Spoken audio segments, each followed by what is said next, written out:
Hello hi అండి.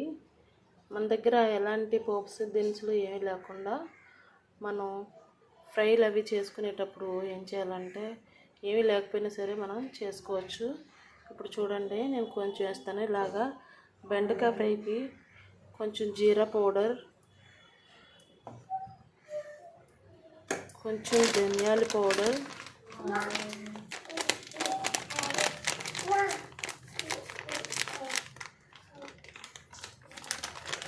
ఒక tea spoon వరకు ధనియా పౌడర్ వేసుకొని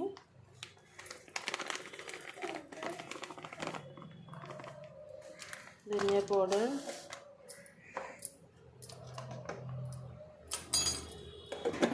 నెక్స్ట్ కొంచెం సాల్ట్, దానికి సరిపడినంత సాల్ట్,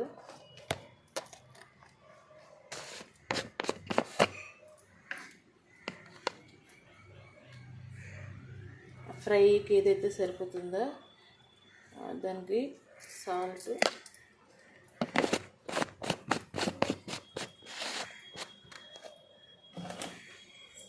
అండ్ కొంచెం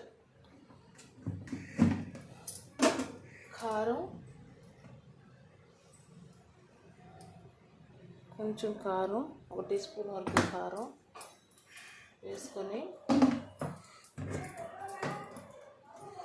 వీటినన్నిటినీ కూడా ఇలా ముందే కలిపేసుకోవాలి. ముందు కలుపుకొని పెట్టుకోవాలి. ఇలా కలిపేసుకొని ఒకవేళ మీ దగ్గర గరం మసాలా పౌడర్ ఉంటే దాన్ని కూడా ఇలా కలిపేసుకొని దగ్గరగా ముక్కలుగా పెట్టే విధంగా కలిపేయాలి. మనం మామూలుగా ఫిష్ ఫ్రై అది చేస్తాం కదా, అలా కలిపేసి పెట్టుకోవాలి.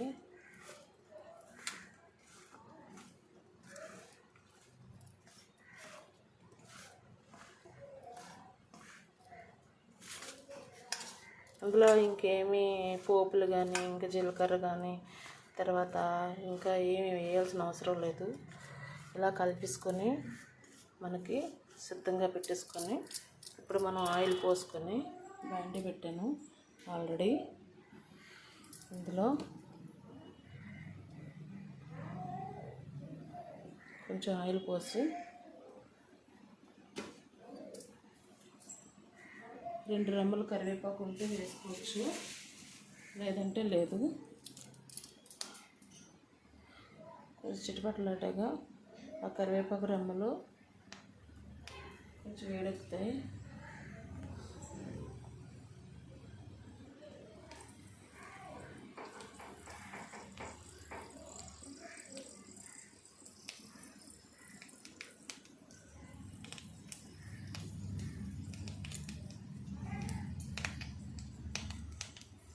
ఇంకా ఎలాంటివి కూడా ఇంకా ఏం వేయకుండా చేసుకోవచ్చు.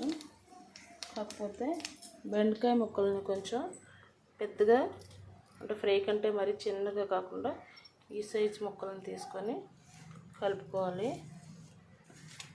కలిపి పెట్టుకొని ఆయిల్ కాగిన తర్వాత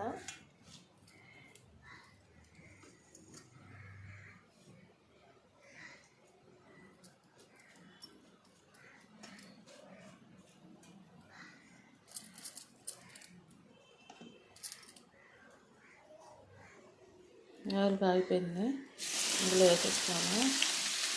ఇందులో వేసి అంటే మనం సాల్ట్ ఇవన్నీ కలిపించాము.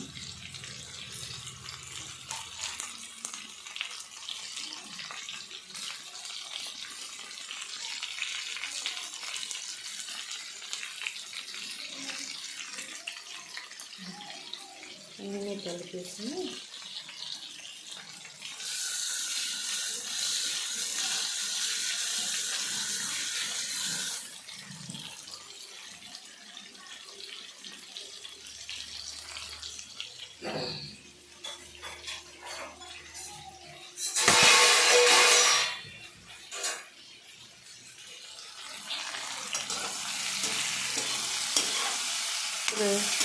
ఇదంతటిని కూడా ఇలా కలుపుకోవాలి.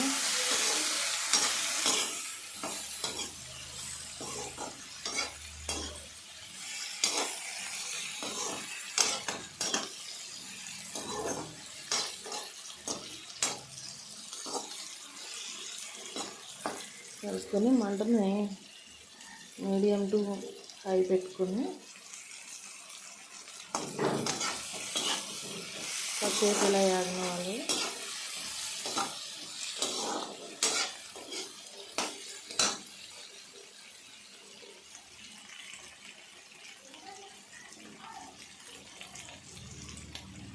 తర్వాత దీని మీద చిన్నది కవర్ చేస్తే అప్పుడు ఒక 2 నిమిషాల తర్వాత వచ్చి చూద్దాము.